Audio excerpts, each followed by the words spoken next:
ಇವತ್ತು ಮಧ್ಯಮ joint family recipe ಮಾಡೋಣ. ನೀವು ಇದನ್ನು ಮಾಡಿದರೆ ಕಮೆಂಟ್ ಮಾಡಿ ಆಯಿತಾ.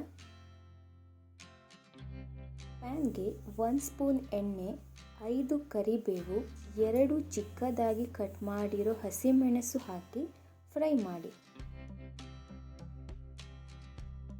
ಅದೇ ಪ್ಯಾನ್ಗೆ ಕಟ್ ಮಾಡಿರೋ ಒಂದು ದೊಡ್ಡ ಈರುಳ್ಳಿ, ಸ್ವಲ್ಪ ಉಪ್ಪು ಹಾಗೆ ಜಜ್ಜಿರೋ ಅರ್ಧ ಶುಂಠಿ, 4 ಬೆಳ್ಳುಳ್ಳಿ ಹಾಕಿ ಫ್ರೈ ಮಾಡಿ. ಈರುಳ್ಳಿ ಫ್ರೈ ಆದಮೇಲೆ ಒಂದು ಟೊಮೆಟೊ ಹಾಕಿ ಚೆನ್ನಾಗಿ ಫ್ರೈ ಮಾಡ್ಕೊಳ್ಳಿ.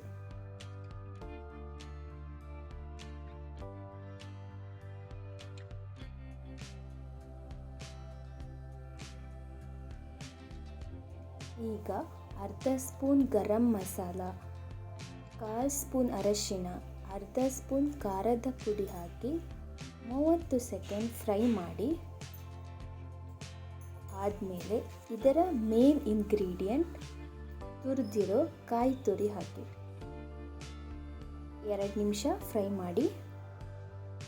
ಕಾಯಿ ತುರಿ ಹಾಕೋದ್ರಿಂದ ಮೊಟ್ಟೆ ಪಲ್ಯ ಜಾಸ್ತಿಯಾಗಿ ಕಾಣಿಸುತ್ತೆ, ಜೊತೆಗೆ ಎಲ್ಲರಿಗೂ ತುಂಬ ಹಾಕ್ಬೋದು, ಹಾಗೆ ರುಚಿ ಕೂಡ ಇರುತ್ತೆ. ಈಗ 3 ಮೊಟ್ಟೆ ಹಾಕಿ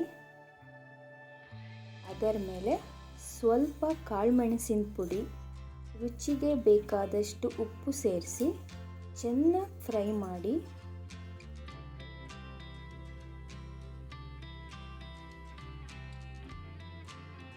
ಸ್ವಲ್ಪ ಕೊತ್ತಂಬರಿ ಸೊಪ್ಪು ಸೇರಿಸಿದರೆ ಮೊಟ್ಟೆ ಪಲ್ಯ ರೆಡಿಯಾಗಿರುತ್ತೆ.